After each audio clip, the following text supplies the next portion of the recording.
pra tua vontade é que eu existo. Tu és digno, Jesus. Tu és digno. Aleluia. Adorar eu vivo, pra te adorar eu vivo só pra ti. Aleluia, Jesus. Sim, Senhor. Pra te adorar eu vivo, pra te adorar eu vivo só pra ti. Aleluia. Ela canta, ela sabe que eu amo esse louvor. Graça e paz, irmãos, boa noite. Amém? Vocês estão animados aí, minha gente? Amém? Glória a Deus. Vira pro irmão que está do seu lado. Ai, ai, dá um sorriso, tá? Não precisa tocar nele, não, só dá um sorriso, dá um oi para ele. Que alegria nessa noite, mais uma oportunidade, né, que o Senhor nos deu, que o Senhor nos concede de vida, de saúde, de poder estar na presença dEle. A igreja reunida é poderosa, a reunião dos santos é poderosa. Eu penso que ainda nos falta um pouco dessa consciência de o quão poderosa é a reunião dos santos, né? Do quão poderoso é esse ajuntamento em nome do Senhor Jesus. Aqui o Senhor ordena a bênção, aqui nós nos reunimos para adorar o nome do Senhor. E eu quero nessa noite ser muito intencional sobre o que eu vou falar. E sempre que nos é dada a oportunidade, se gera dentro de nós uma responsabilidade no que diz respeito àquilo que vamos compartilhar à igreja, de liberar à igreja uma comida sólida, uma comida saudável. Você já foi em algum lugar, você já foi num restaurante que a comida não estava muito boa e de repente, né, você ficou passando mal? Às vezes o problema também não estava com a comida, às vezes o problema também estava, né? Às vezes o problema também está com a gente, que às vezes a gente não está muito bem, e aí come aquela comida, aí é que o negócio, né? Mas a gente tem essa responsabilidade de sempre estar compartilhando algo que de fato, né, aquilo que o Senhor quer falar. E eu quero convidar você para abrir a sua Bíblia no livro de Efésios, na carta que Paulo escreveu aos Efésios. Eu já fiquei sabendo que essa vai ser a carta, a palavra que vai ser compartilhada nos grupos de convívio, né, pastor Felipe, esse mês. Então eu creio muito que os irmãos que estão participando, que estão frequentando o Jesus nas Casas vão sair muito edificados nesses dias aí de estudo da carta de Paulo aos Efésios. No capítulo 1, primeiro capítulo, e o versículo 3. Vamos fazer o seguinte, vamos ler o 3, o 4. Tem tanta riqueza que se der tempo a gente fala um pouco mais, mas talvez a gente fique só no versículo 3. Bendito seja o Deus e Pai de nosso Senhor Jesus Cristo, que nos abençoou com todas as bênçãos espirituais nas regiões celestiais em Cristo. Antes da fundação do mundo, Deus nos escolheu nele para sermos santos e irrepreensíveis diante dele. Em amor, nos predestinou para ele, para sermos adotados como seus filhos por meio de Jesus Cristo, segundo o propósito de sua vontade, para louvor da sua glória, da glória de sua graça, que ele nos concedeu gratuitamente no amado. Vamos ler o 7. Nele temos a redenção pelo seu sangue, a remissão dos pecados, segundo a riqueza da sua graça, que Deus derramou abundantemente sobre nós em toda sabedoria e entendimento. Ele nos revelou o mistério da sua vontade, segundo o seu propósito, que ele apresentou em Cristo, de fazer convergir nele, na dispensação da plenitude dos tempos, todas as coisas, tanto tanto as do céu como as da terra. Em Cristo fomos também feito herança, predestinados segundo o propósito daquele que faz todas as coisas conforme o conselho da sua vontade, a fim de sermos para louvor da sua glória. Nós, os que de antemão esperamos em Cristo, nele também vocês, depois que ouviram a palavra da verdade, o evangelho da salvação, tendo nele também crido, receberão o selo do Espírito Santo da promessa. O Espírito é o penhor da nossa herança, até o resgate da sua propriedade em louvor de sua glória. Feche os seus olhos por gentileza. Pai, em nome de Jesus, queremos te render toda a honra, Senhor, toda a glória nessa noite, Pai. Levantamos o teu nome nesse lugar. Pai querido, Espírito Santo, que o Senhor possa traduzir aos corações, Senhor, aquilo que nos faltar. Nos falta sabedoria, nos falta intelecto, nos falta palavras, Senhor, para de fato compartilhar e impartir a tua palavra, Senhor. Quem sabe da maneira como tu queres, mas eu creio, Pai, que o teu Espírito Santo nessa noite vai traduzir ao coração dos nossos irmãos aquilo que tu queres. Em nome de Jesus, amém. Amém, irmãos? Feliz também, né? De apresentar essas crianças aqui. O Pedro, a Mari, o Carlos, né? O William, a Laura, a Jane. Ei, glória, está todo mundo aí. O William, a Raquel. Glória a Deus. Que o Senhor abençoe muito a vida de vocês. Os irmãos que estão nos visitando, fique à vontade.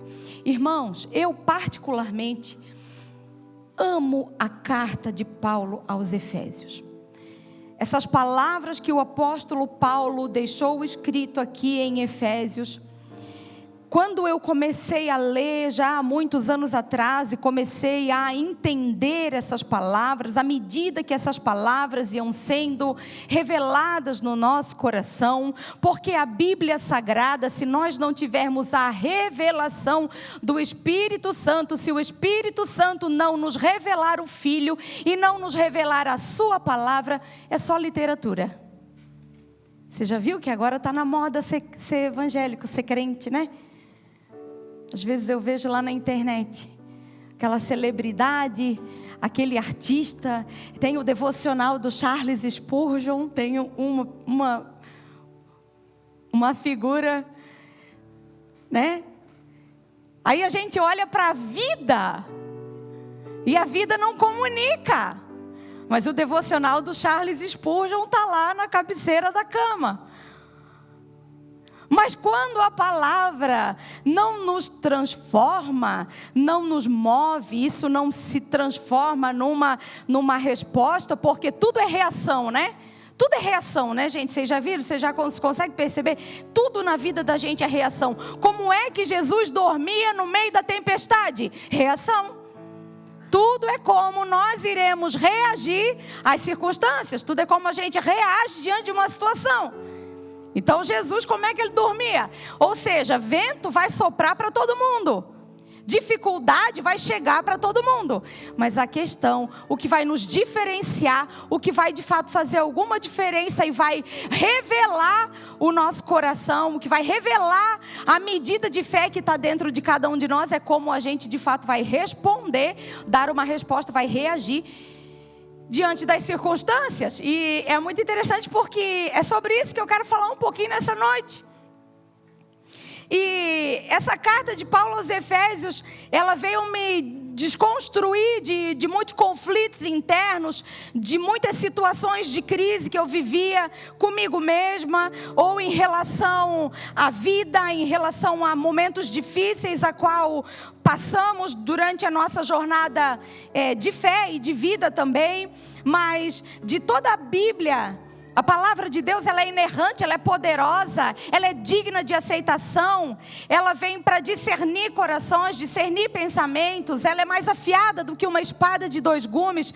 Mas quando eu olho para apenas 6 capítulos de Efésios, eu vejo um compilado de instruções, de ensinamento, de doutrinas, que vem de fato trabalhar e vem passar meio que um pente fino na nossa vida. Eu quero passar um pente fino na minha vida, no meu casamento, na minha vida com Deus, em criação de filhos. Eu faço o quê? O que eu leio? Leia a carta de Paulo aos Efésios. Isso aqui é libertador, é poderoso. Porque nesses 6 capítulos tão abrangente, tão prático, tão dinâmico, é um verdadeiro manual de cura para a nossa identidade, ou a falta dela, né? Porque Paulo, em Efésios, ele vai falar sobre Deus, ele vai falar sobre Cristo, ele vai falar sobre identidade, ele vai falar sobre paternidade, toda a cura da nossa orfandade, tudo aquilo que nos falta no que diz respeito a esse tema, né? Que acho que de talvez 10, 15 anos, talvez um pouco mais, o tema paternidade, reino de Deus, ele veio sendo tão explorado, e tudo é reino de Deus, tudo é paternidade, tudo é orfandade, tudo é... Mas já há muitos anos atrás, desde os primórdios, o apóstolo Paulo vem falando da nossa identidade, da nossa paternidade. Se der tempo, a gente vai ver também um pouquinho sobre isso. Então, aqui em Efésios, Paulo também nos apresenta um modelo de casamento. Como é que eu faço para ter um casamento abençoado? Lê Efésios. Como é que o homem se comporta no casamento? Lê Efésios. Como é que a mulher se comporta dentro de um casamento? Lê Efésios. Como é que eu posso criar filhos? Está aqui. Como ser um bom empregado, como ser um bom patrão. Efésios fala de comportamento cristão, fala de batalha espiritual, fala de muita coisa, mas hoje eu quero ficar no versículo 3, se der tempo a gente vai um pouco mais. Mas essa carta, vamos ver um pouquinho desse contexto histórico e cultural. Por que que Paulo escreve para essa gente, para esse povo?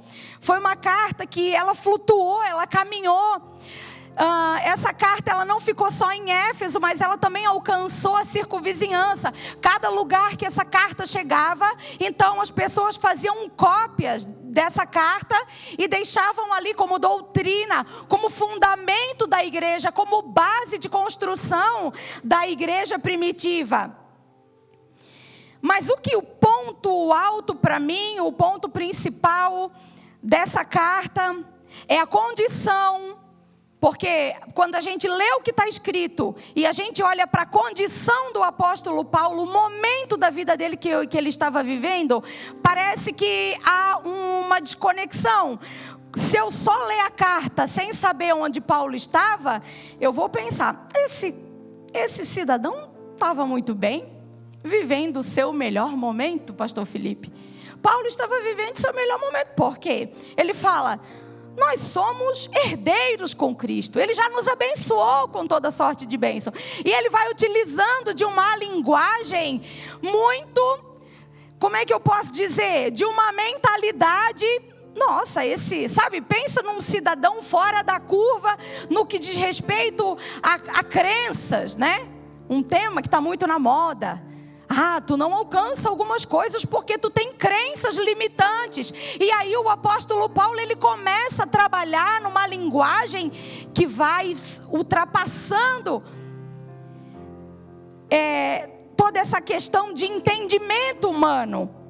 Mas Paulo, em termos de circunstância, não estava tão bem assim, porque ele estava preso. O apóstolo Paulo estava preso por volta de 62 depois de Cristo. Paulo estava em prisão domiciliar em Roma.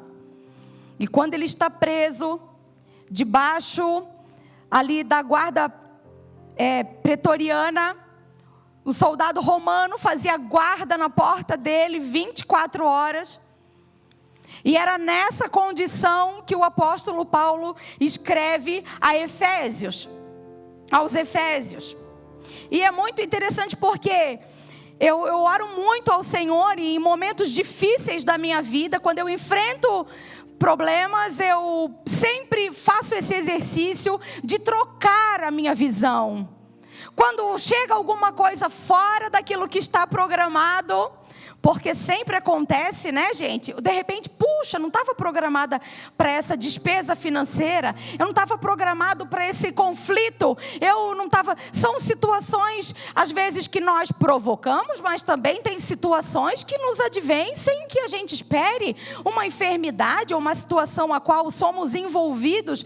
E esses dias atrás, eu estava indo para um lugar, dirigindo, e eu falei assim... Era sobre uma situação e eu falei: Senhor, o que tu vês? Senhor, como o Senhor vê essa circunstância? O Senhor poderia me dizer e me mostrar como o Senhor vê? Para que então eu, na minha humanidade, na minha incapacidade, na minha pequenez de entendimento e sabedoria, eu compreenda, através de uma perspectiva espiritual, no mundo do espírito, o que é que o Senhor vê? E eu disse: Senhor, o que tu vês? Qual é a tua opinião sobre isso? O Senhor tem algo a me dizer sobre isso? E o Senhor disse: eu estou construindo uma mulher eterna. Eu estou te limpando, eu estou lapidando, eu ainda estou tirando. O que, Senhor? Vaidade, orgulho, soberba, opinião. Você já viu que às vezes a gente tem uma necessidade de dar uma opinião sobre um determinado assunto? Ei, deixa eu dar aqui a minha opinião. Não precisa dar opinião. Tem hora que dar opinião é um problema. Mas isso faz parte do quê? Do ego. Porque eu acho que eu detenho uma visão diferenciada. Eu quero dar a minha opinião. Não precisa dar opinião, porque... Mas isso é do ser humano, é o ego, é o orgulho. E quando a gente dá opinião, que a opinião não é aceita? Eita, não receberam a minha opinião. Aí vem o quê? Ofensa. Então isso só prova do quanto ainda existe carne em nós, o quanto ainda somos almáticos, o quanto ainda nos movimentamos por sentimentos e por pensamentos e por emoções. E é sobre isso que o apóstolo Paulo vem falando aos Efésios. Mas ele vem falando o quê? O versículo 3 que nós lemos, né? Bendito seja o Deus e Pai do nosso Senhor Jesus Cristo, que nos abençoou com todas as bênçãos espirituais nas regiões celestiais em Cristo. Mas só voltando aqui um pouquinho sobre o contexto histórico, que ele estava preso, lá no final de Efésios, lá no capítulo 6, que é o último capítulo, nas últimas linhas, eu vejo uma revelação do estado de espírito, do estado emocional a qual o apóstolo Paulo se encontrava. Se a gente conseguir, João, alcançar esse nível de entendimento, a gente vai sofrer muito menos. Ou, se o Senhor nos ajudar, nada. Por que a gente sofre tanto? Por que a gente se debate tanto? Porque a gente ainda analisa tudo e todos através de uma perspectiva terrena. E aí Paulo, preso, lá no final, no versículo 21, ele diz assim, ele está escrevendo uma carta, ok? E para que saibam como eu estou e o que eu estou fazendo, Tíquico, o irmão amado e fiel ministro do Senhor, lhes dará todas as informações. Tíquico iria levar a carta, era o correio da época, o correio. Eu o estou enviando a vocês com esta finalidade, para que conheçam a nossa situação e para que Ele console o coração de vocês. Oh, meu Deus. Ele estava preso. Dali onde ele estava, em 62 depois de Cristo, mais ali uns 3, 4 anos, mais ou menos, 5 anos talvez, a data não é muito certa, mas dali acontecerá o martírio do apóstolo Paulo. Mas ele diz assim, Tíquico vai falar para vocês pessoalmente, ele vai dar informações. E ele diz assim, ó, ele vai passar para vocês, para que vocês conheçam a nossa situação e para que ele console o coração de vocês. Quem sabe se fosse eu, iria dizer, olha pessoal, o negócio aqui não está muito bom. A situação por aqui não está muito boa. Eu estou passando privação. Eu não posso sair de casa. Nessa condição aqui, acredito que ele ainda estaria bem. Mas quando lá, ele escreve lá em Timóteo, quando ele escreve para Timóteo, ele também estava preso. E ele diz assim, traz os meus livros, traz a minha capa. Talvez ele fosse, se fosse eu, quem sabe, Anderson, eu diria, olha pessoal, ore por mim, porque a minha situação aqui não está boa. Então Paulo, quem sabe, na nossa visão de hoje, estaria em situação de ser consolado, mas é ele quem escreve, olha, Tíquico está levando essa carta, e ele vai consolar o coração de vocês. Eu espero que essa carta console vocês. É muito importante que nesses dias, e eu acredito que seja o desejo de Deus, mudar a nossa visão, trocar a nossa visão. Fazer com que a gente visualize todas as circunstâncias da nossa vida através de uma perspectiva espiritual. E Paulo ainda fala, olha, que ele vai falar para vocês o que é que eu estou fazendo. Irmãos, uma pessoa que está presa dentro de uma casa, as casas antigamente não eram como hoje, né gente? Não tinha televisão, não tinha internet. Quem sabe hoje dava para fazer um home office, Daiane. Vou vender alguma coisa aqui, vou, mandar um WhatsApp para alguém. Não tinha, gente, não era igual hoje. Vamos fazer comida, mas faz comida o tempo todo, limpa o tempo todo, uma pessoa que está em prisão domiciliar. E Paulo disse assim, ó, conta para eles o que é que eu estou fazendo.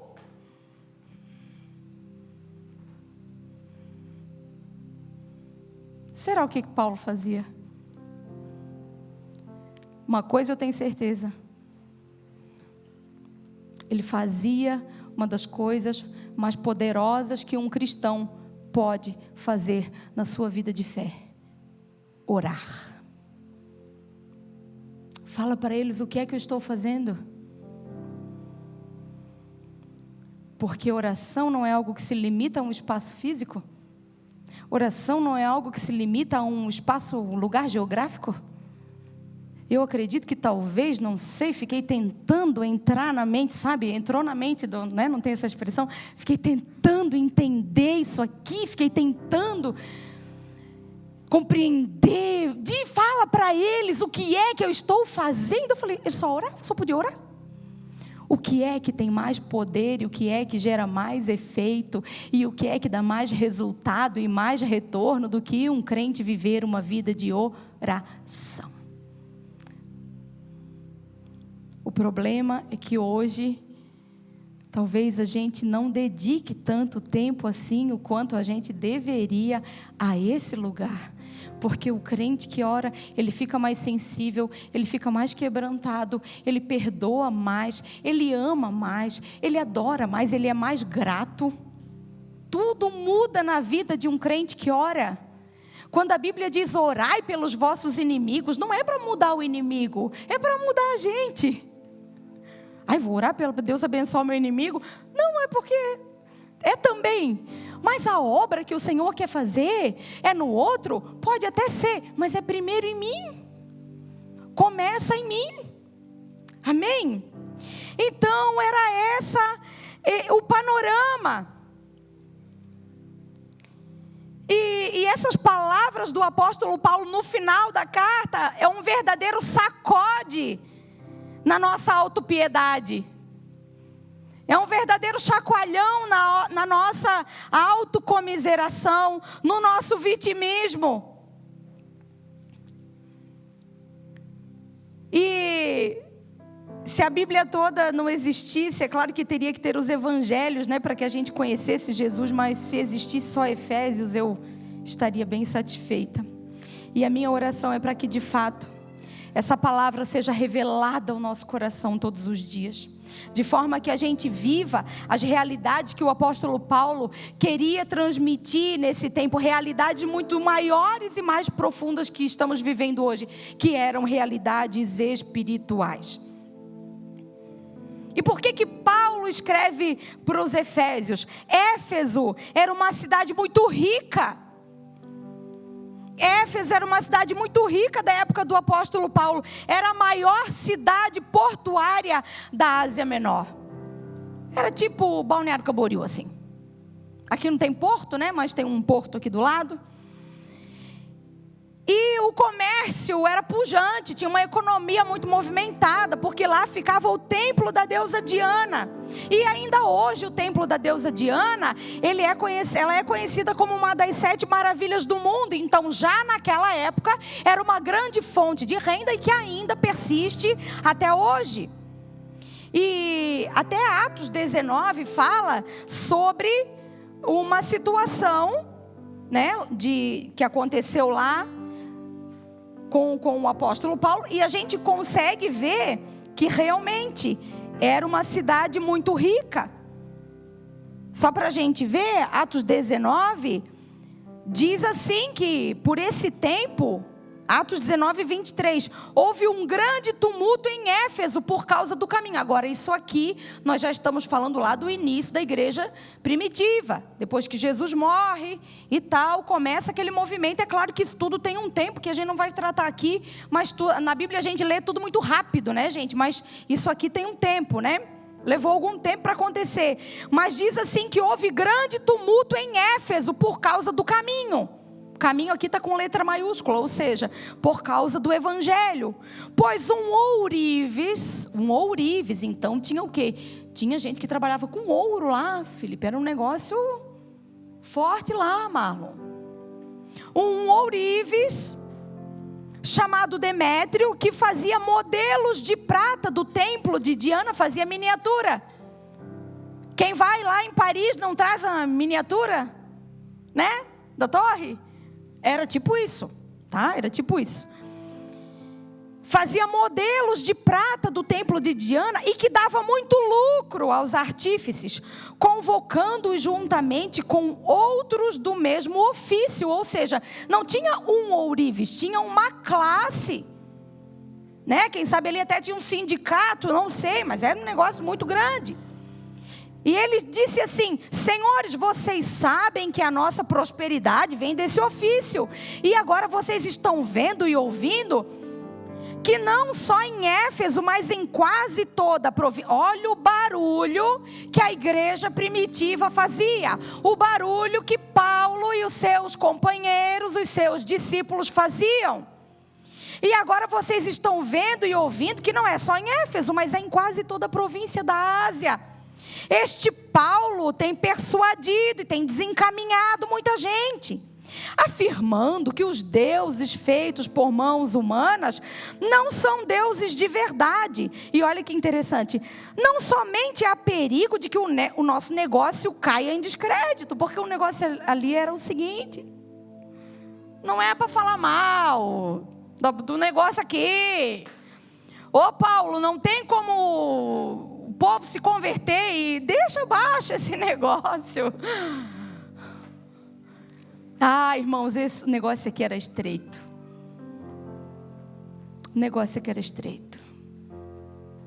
O negócio aqui não era como os dias de hoje, que as pessoas, muitos vêm para Cristo, mas aquilo que lhe servia de fonte de renda, ainda que pecaminoso, ainda que contra a palavra, muitos ainda permanecem.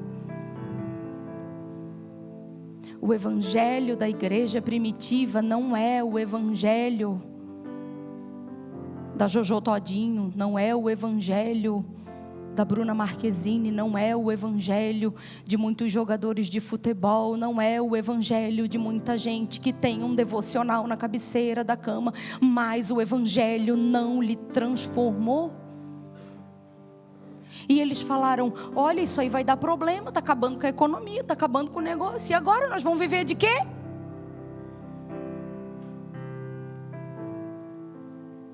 Aí aqui diz assim, ó: há perigo que o nosso negócio caia em descrédito, como também de que o próprio templo da grande deusa Diana seja considerado sem valor, e até que venha a ser destruída a majestade daquele que toda a província da Ásia e o mundo adoram. Ouvindo isso, ficaram furiosos e começaram a gritar: grande é a Diana dos Efésios. A confusão se espalhou pela cidade e todos foram correndo para o teatro. Gente, isso aqui deu um problemão.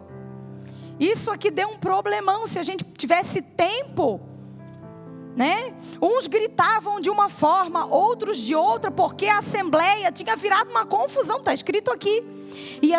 E o versículo 33. Não, o versículo 34. Quando, porém, reconheceram que ele era judeus, todos a uma voz gritaram durante quase 2 horas: grande é a Diana dos Efésios. Ou seja, Efésios era essa cidade. Efésios era essa cidade. E também é para Efésios, é para Éfeso que João escreve lá em Apocalipse 2. Aí a gente já está falando de um tempo depois. Tem muitas instruções para esse lugar, tamanha era a influência desse lugar.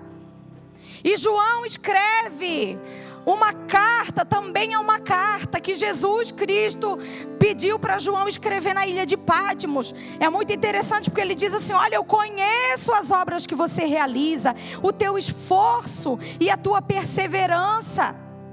Olha, eles eram esforçados, eles eram perseverantes. Eu sei que você não pode suportar os maus e que pôs à prova os que se declaram apóstolos e não são. Por isso que Paulo, quando escreve para Éfeso, para os Efésios lá no início, ele diz assim, ó: apóstolo chamado por Jesus Cristo, porque já tinha essa disputa. Aí ele diz assim: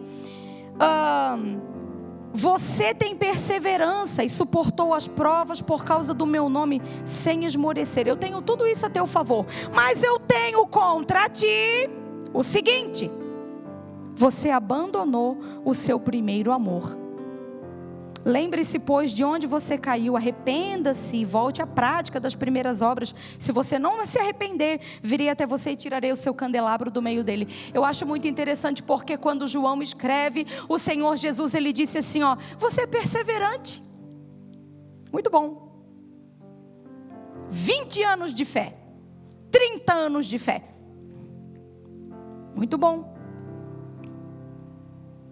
Mas ele disse assim, ó: mas eu tenho contra ti, embora a tua perseverança, embora esse tempo todo que você frequente, que você participe, você é perseverante. Tu é crente? Sou. Congrega onde? Em tal lugar. Quantos anos? 30 anos. Legal. Glória a Deus. E a gente precisa ser perseverante. Só que qual é a crise? Qual é o problema? Perseverar, conservando o amor, conservando um coração que queima, conservando um coração que tem sede e fome por Jesus, porque existe uma tendência natural de que à medida que o tempo vai passando, a gente vai tornando tudo tão... No domingo passado de manhã, tivemos uma visita aqui. E uma irmã que estava visitando chamou o pastor Adriano no final do culto e disse assim: pastor, meu Deus, pastor, que presença, Deus está aqui. Aí Adriano chegou em casa e a gente começou a conversar, né? Acaba que muitas vezes para a gente vai se tornando tão comum o ambiente do culto, o ambiente da igreja, que muitas vezes passa despercebido de que o Senhor está aqui. E Ele de fato está. E a gente vai entrar, e tudo é assim, né, gente? Pode ver no trabalho. Meu Deus, olha, o primeiro mês de contratado é aquele, meu pai, vai mudar o mundo, né? É assim? Vai passando um mês, né, Marlon? Como é que é lá na empresa? Aqueles funcionários, Marlon já pensou em 5 nomes para chamar para conversar amanhã. Meu Deus, aí começa, ele quer vender tudo, ele vende até... Vende tudo. O tempo vai passando, daqui a pouco já vai se acostumando, aí vira tirador de pedido. Chega lá, quer mais alguma coisa? Não, tchau, vou embora, vai para o próximo. Porque é comum, é normal do ser humano, gente. Se a gente não ficar ligado, e isso também se aplica na vida espiritual, isso também se aplica no que tange as coisas de Deus. E pior ainda, porque ainda temos uma luta contra a nossa própria carne, de ter uma tendência às coisas carnais, às coisas do mundo. Então, mas aí ele diz assim, lembra de onde você caiu, né? Então de vez em quando a gente tem que voltar, fazer um caminho de volta, uma reflexão, de vez em quando é importante, lembra, meu Deus, né? Acho que quinta-feira passada, de todo esse tempo que a gente tem o discipulado de mulheres, e ali no discipulado de mulheres é muito gostoso, porque é uma reunião, não é culto, é uma reunião, né, informal no que tange ali a liturgia. E quando chega no final, a gente tem um tempo de oração, oramos umas pelas outras. E teve uma irmã que disse assim, ó, eu quero oração. O que tu precisa, irmã? Ah, eu estou vazia. Ah, eu estou vazia, eu estou ruim. Que eu assisti ontem, assisti uma série inteira. E eu falei, glória a Deus pela tua vida. Porque às vezes a gente reconhece tanta coisa, pede oração por tanta coisa. Estou precisando de uma vitória aqui, de uma bênção ali, de um negócio aqui, de uma cura aqui, de um dinheiro ali, de um negócio, tanta coisa. Mas é difícil a gente olhar e dizer assim, oh, meu Deus, eu estou feio. Estou feio na foto, como se diz. Estou vazio, estou ruim. Estou desviado, meu Deus do céu, tem misericórdia de mim, Senhor, que seco que eu estou. Sabe, achei aquilo tão rico, achei aquilo tão precioso, achei aquilo tão genuíno, tão verdadeiro. Aí ela disse assim, eu estou ruim, eu estou vazio, eu não queria estar aqui. Eu disse, eu também não.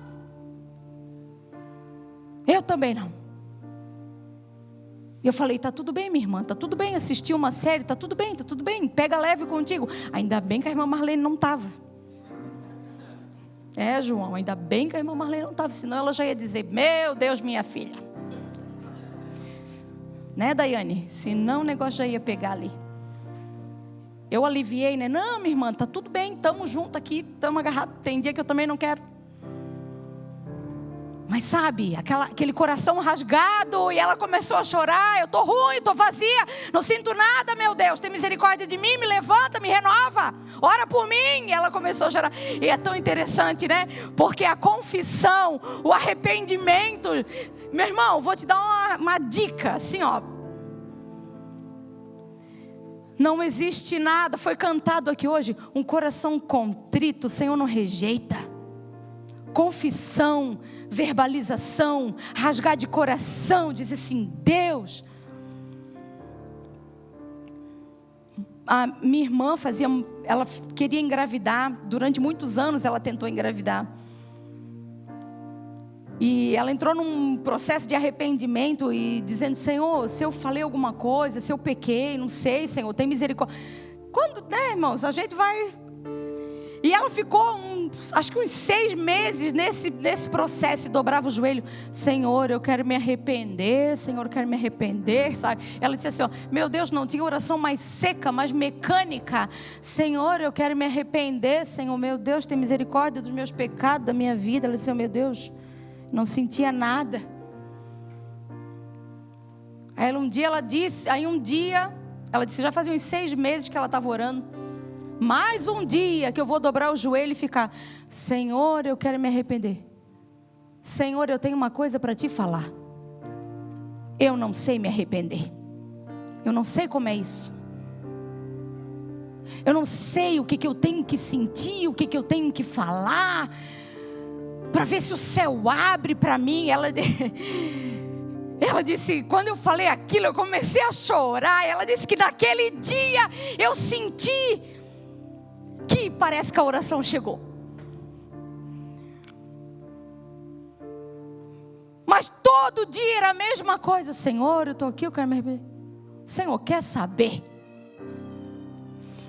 Então o que a gente precisa, irmãos, é coração rasgado, é verdade.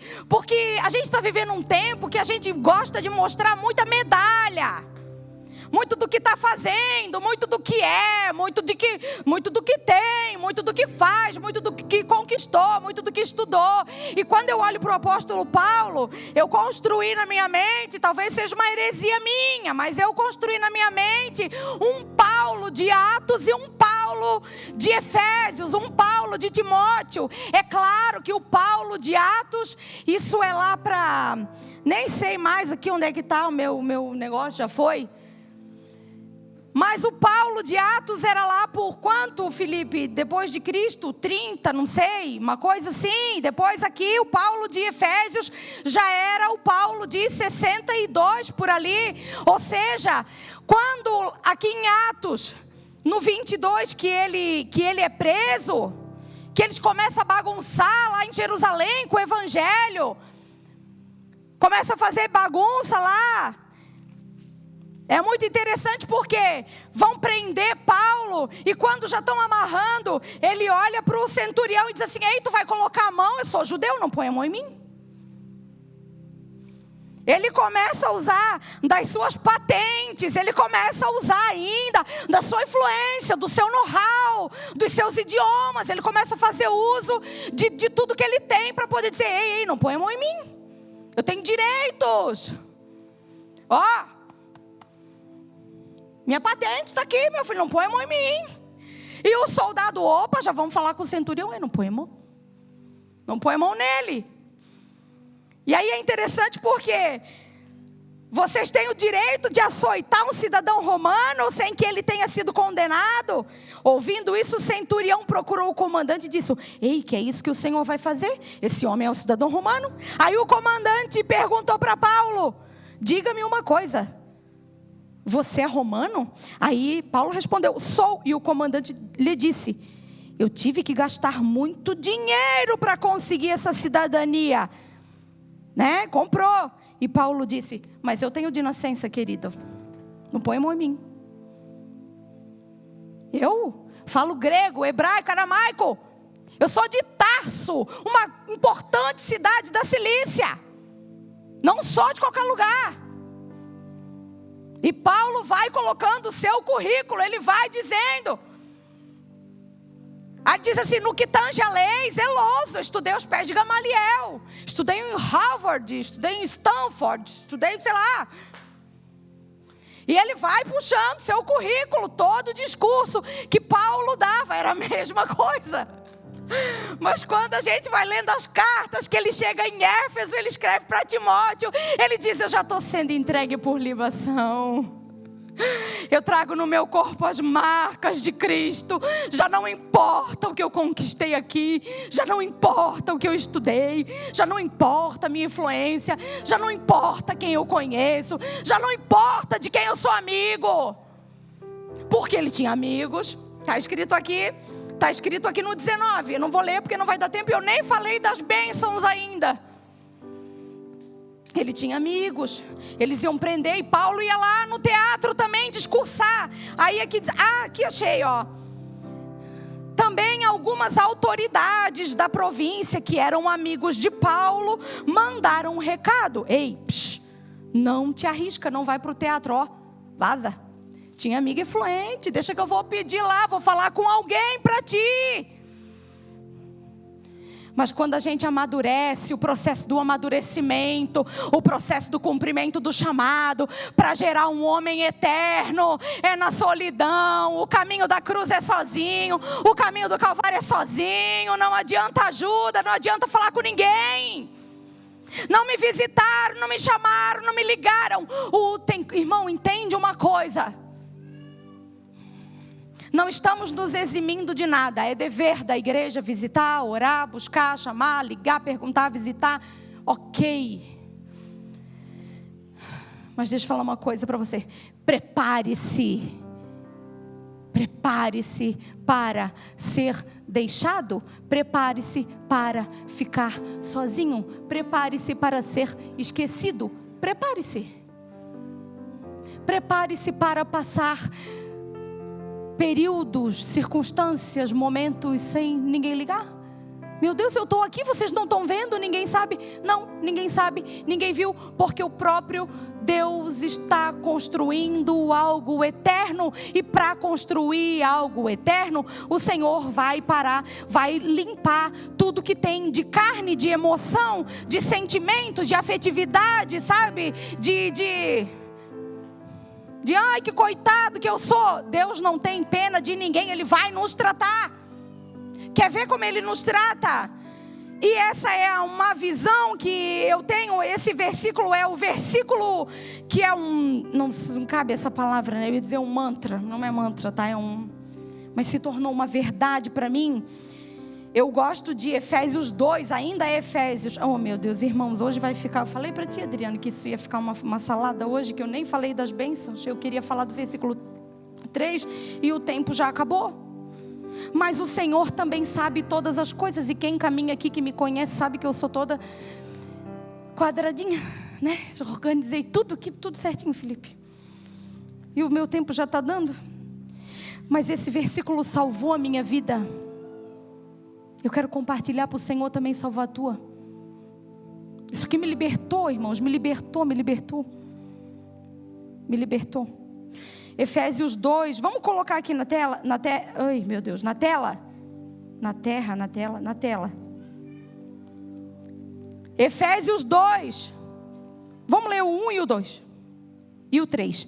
Ele lhes deu vida, Ele lhes deu vida. Quando vocês estavam mortos, lá atrás, quando era do mundo. Agora perceba se você ainda hoje crente também não está vivendo isso aqui, está escrito aqui, vamos ver.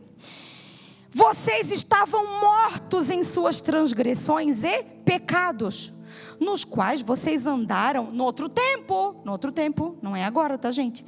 Segundo o curso desse mundo, segundo o príncipe da potestade do ar, do espírito que agora atua nos filhos da desobediência.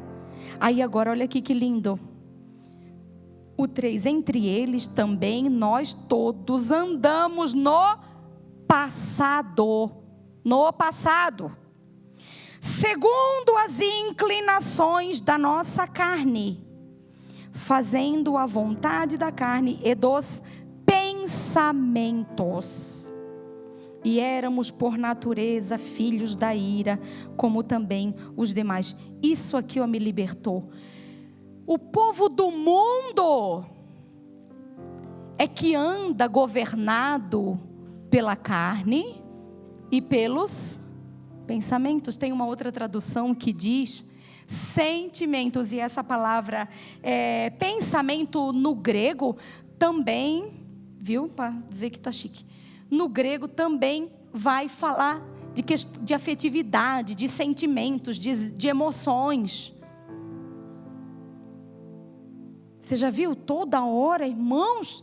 Eu sei, irmãos, eu entendo que tem menino na fé, que tem crente que está tomando leite, que ele ainda chora, que ele ainda, estou triste, o mundo está triste, ele não sai dessa tristeza nunca, ele é coitado toda a vida, o mundo, meu pai, a minha mãe, não sei quem, e ele não sai daquilo nunca, não amadurece, vai embora, congrega aqui, vai para ali, vai para lá, e ele anda, e ele não, me ofenderam, tudo é ofensa. Por quê? Porque é menino, porque ainda anda caminhando na vontade, na vontade da carne e de acordo com os seus sentimentos. Irmão, se eu me movimentar pelos meus sentimentos, Pai amado, tem dia que só pela graça.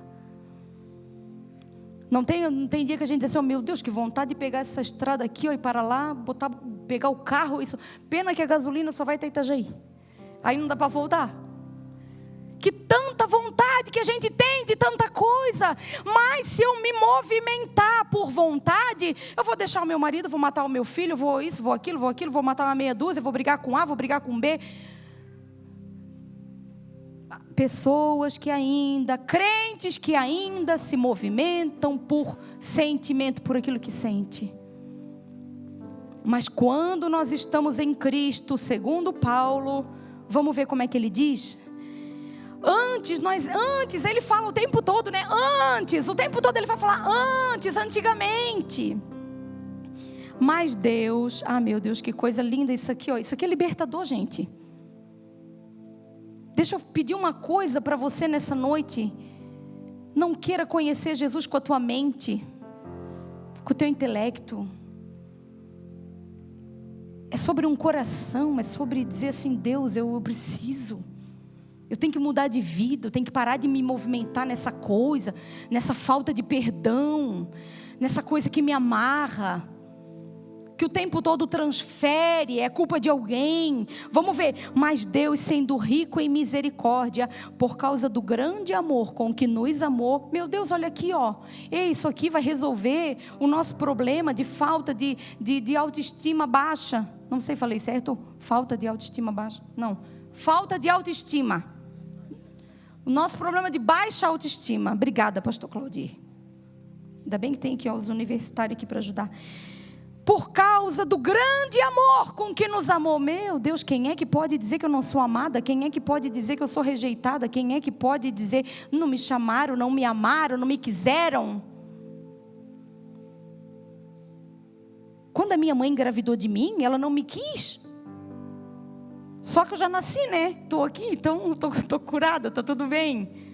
Mas eu vou ficar a vida toda nisso. Já está resolvido, amém, glória a Deus. E quanto mais eu lembro dessa história, mais eu vivo, mais eu dou glória a Deus. Porque cada dia mais o Senhor prova o seu amor para comigo. De que não foi a minha mãe que me escolheu, eu não nasci por causa de vontade dela. Eu não nasci porque o meu pai me quis ou não me quis, ou se eles me queriam ou não. Não é sobre mim, não é comigo. Isso é algo sobre eles. E que já está resolvido e está tudo bem. E quando o dia que a minha mãe me contou, isso acho que tem uns 15, 20 anos que ela me contou isso. Ela me chamou e disse: eu tenho uma coisa para te contar. É tão interessante, né? As curas que o Senhor promove, os encontros que o Senhor promove. E ela me contou toda aquela história. Eu olhei para ela e falei assim: meu Deus, mãe, se eu fosse a senhora, eu também teria feito o mesmo. Fiquei com dó dela. Falei: meu Deus, mãe, era assim? É meu pai, hein? Eu poderia pensar: porque eu vim para atrapalhar, eu poderia me encher de culpa, porque isso, porque... estou aqui. Obrigada, Senhor. Como eu sou amada. Né, Ederson? O Ederson diz: eu sou tão amado, o Senhor tem ciúmes de mim. Ele fala para mim. Eu estou aprendendo com ele. Eu sou tão amada, o Senhor tem ciúmes de mim. E não é por eu ser perfeita, não. São muitas falhas, são muitas coisas, o Senhor ainda está fazendo tanta coisa. Mas ele disse assim, mas Deus, sendo rico em misericórdia. Meu Deus, ele é rico em misericórdia. Por causa do grande amor com que nos amou, estando nós mortos em nossas transgressões, nos deu vida. Juntamente com Cristo. O tempo todo Paulo vai falar para os Efésios, porque nele, só aqui no capítulo 1 do versículo 3 até o 14, tem mais de 12 vezes que ele fala nele, dele, por ele, em Cristo, em Cristo, em Cristo. Ele nos abençoou em Cristo, ele nos adotou em Cristo, ele nos remiu em Cristo, ele nos elegeu em Cristo, ele nos predestinou em Cristo. Por que em Cristo e não em Jesus? Porque Jesus só se transformou em Cristo depois da cruz. Então, na cruz, nós fomos transportados para esse novo lugar de entendimento. Ele nos deu vida em Cristo. Pela graça vocês são salvos. E juntamente com Ele nos ressuscitou. E com Ele nos fez assentar nas regiões celestiais em Cristo Jesus. Agora eu pergunto para você. Lá no Santo dos Santos, quando o sumo sacerdote entrava para oferecer um sacrifício, ele sentava? Não. Ele não podia parar. Porque se o sino parasse de tocar, o sacerdote estava morto. Então puxava pela corda, o sacerdote morreu, estava em pecado. Não podia parar, tinha que balançar aquele sino o tempo todo. Mas depois de Cristo, o véu rasgou, o caminho abriu, tudo está consumado e agora a gente pode descansar, pode sentar. Nós estamos assentados com Cristo. Não precisa mais correr, não precisa mais se desgastar. O Senhor está cuidando de você. Ele nos abençoou com toda sorte de bênção nas regiões celestiais. O problema é que a nossa mente não alcança, porque a gente é terreno. Eu não queria bênçãos celestiais, Felipe. Eu queria uma viagem, eu queria uma promoção no trabalho, eu queria mais dinheiro, eu queria um carro, uma casa. Ou eu estou construindo, eu estou fazendo, eu quero e eu também quero. E está tudo bem, tá, irmãos? E está tudo bem. Só que Paulo vem falando, o pastor Claudio falou muito bem na palavra de oferta, é sobre o que é que ocupa o primeiro lugar no nosso coração. É sobre um primeiro lugar, não é sobre eu ter, não. Está tudo bem, está tudo certo. Muitos irmãos são abençoados aqui, e a nossa oração é que o Senhor te abençoe cada vez mais, e você tenha muito para emprestar e não pedir emprestado. Vamos melhorar esse culto, tá? Vocês estão muito sérios. Mas quais são, o que é ser? Me defina ser uma pessoa verdadeiramente abençoada. Segundo o apóstolo Paulo, ele está dizendo, é ser abençoado com toda sorte de bênção nas regiões celestiais. O nosso tempo acabou. Vamos concluir. E outro dia a gente prega o versículo 3. Vamos ver o que tem aqui no final. Mas por que a gente é tão... As bênçãos celestiais muitas vezes não nos interessam. Ai, bênção celestial. Ai. Gente, vamos ser sinceros, irmãos. Vamos ser sinceros.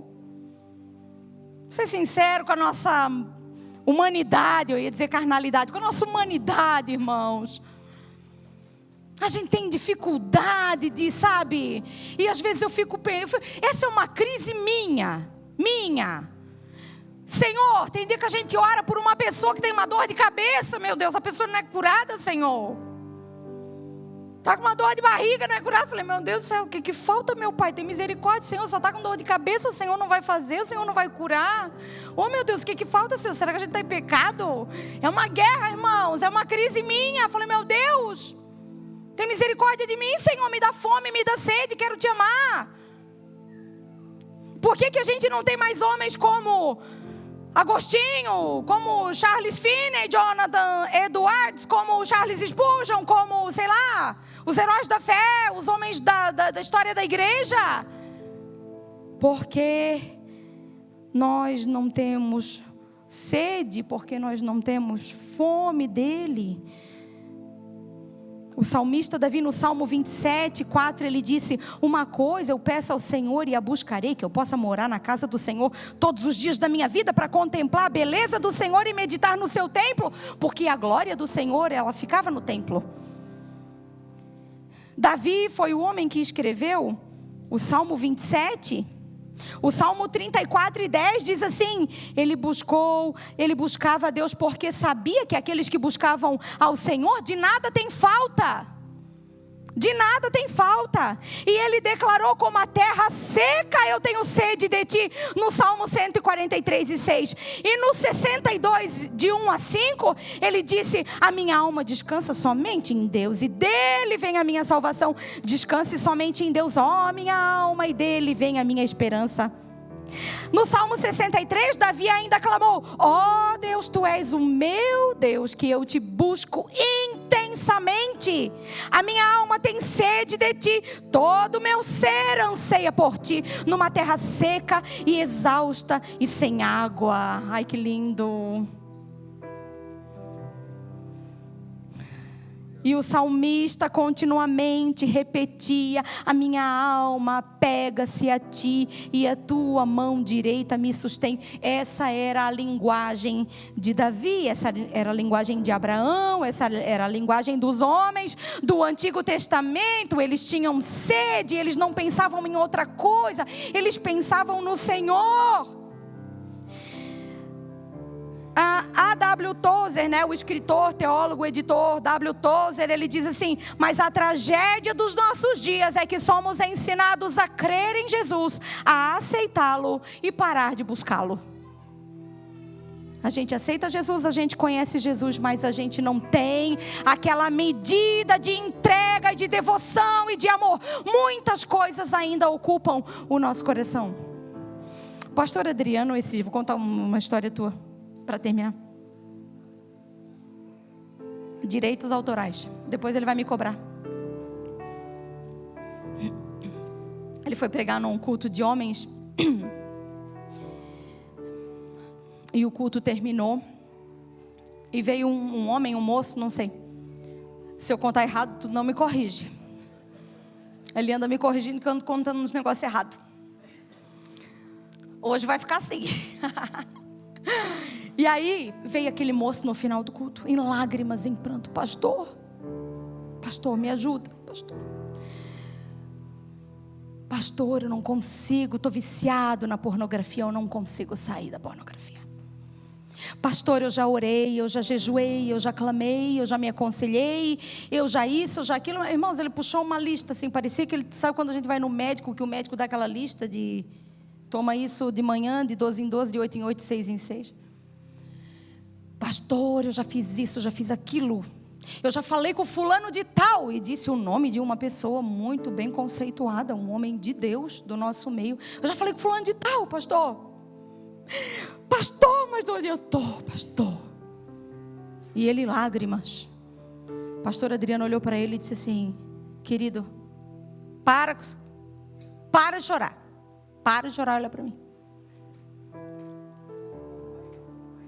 Culpou o pai. Obrigada, pastor Adriano, esse detalhe é muito importante. É que sabe o que é, pastor? É que o meu pai, eu estou repetindo o que o meu pai fazia, porque o meu pai, pastor, meu pai era adúltero, o meu pai era imoral, meu pai, o Adriano, para com isso. Para com essa conversa fiada. Pastor Adriano olhou para ele e disse assim: tu já é um homem. Autorresponsabilidade. Sabe por quê, irmão? Vamos abrir um parênteses aqui. Sabe por quê que é mais fácil a gente transferir? Porque quando eu não trago a culpa para mim, eu não reconheço um erro. Então, se eu não reconheço um erro, para que eu vou mudar? Eu vou entrar num lugar de desconforto comigo mesma para mudar? Então é mais fácil não reconhecer. É mais fácil dizer que a culpa é da mulher. Não, a culpa é do marido, a culpa é do filho, a culpa é da mãe, a culpa é do pai, do pastor, é da igreja, é do mundo, é do meu patrão, é do meu chefe. Então, se eu não trago para mim, eu não preciso mudar. Afinal de contas, para que eu vou mudar se o problema não é comigo? Aí o pastor Adriano olhou para ele e disse assim: querido, deixa eu falar só uma coisa para ti. Sabe qual é o problema? Sabe qual é o problema? É que tu gosta da pornografia, tu gosta do prazer que esse pecado te dá. Tu gosta disso aí. Por isso que tu não quer sair, porque tu se sente acolhido, tu se sente confortável nesse lugar.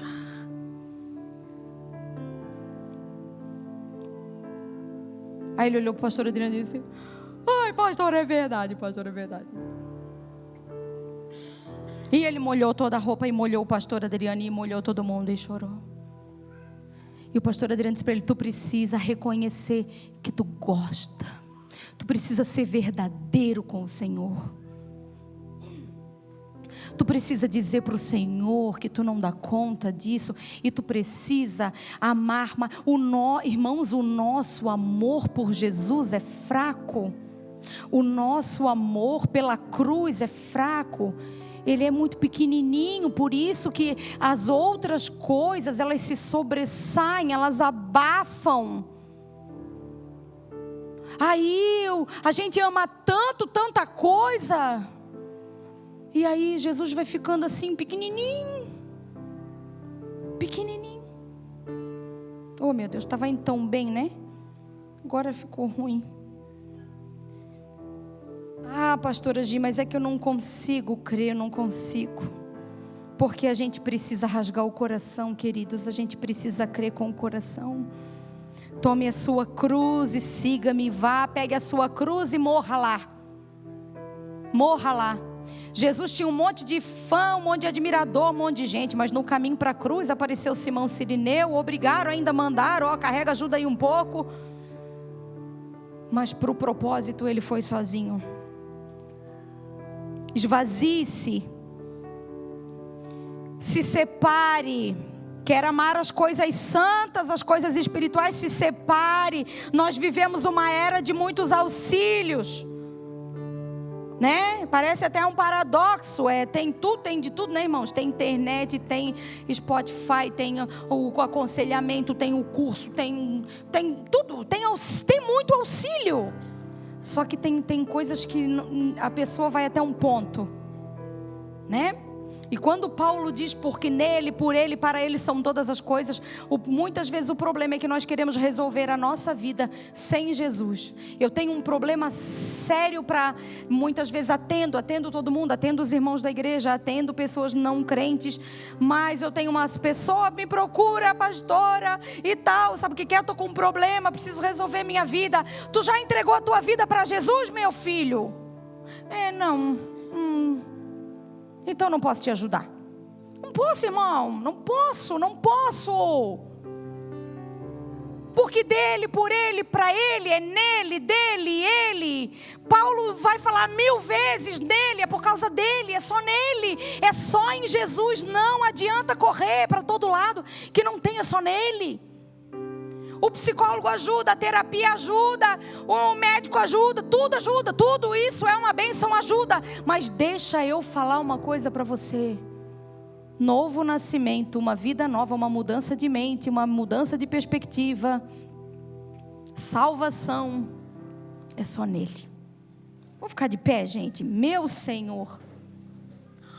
Vamos ficar de pé. Já foi chamada a atenção aqui, Vamos orar, irmãos, então?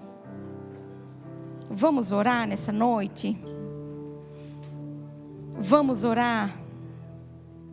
A vida crucificada, olha aqui como é que terminou. A vida crucificada é uma vida abençoada, mas é uma vida solitária que nenhum homem pode percorrer no lugar do outro. A vida crucificada é uma vida abençoada, mas ninguém pode viver essa vida no lugar do outro. Amém? Você não deixe ninguém te enganar. Eu vou lá, vou aqui, vou acolá, porque estão me prometendo uma bênção. Você já é abençoado. Amém? Daquilo que o céu importa, daquilo que o céu deseja para a nossa vida, nós já somos abençoados. Amém, pastora Adriana? Aleluia.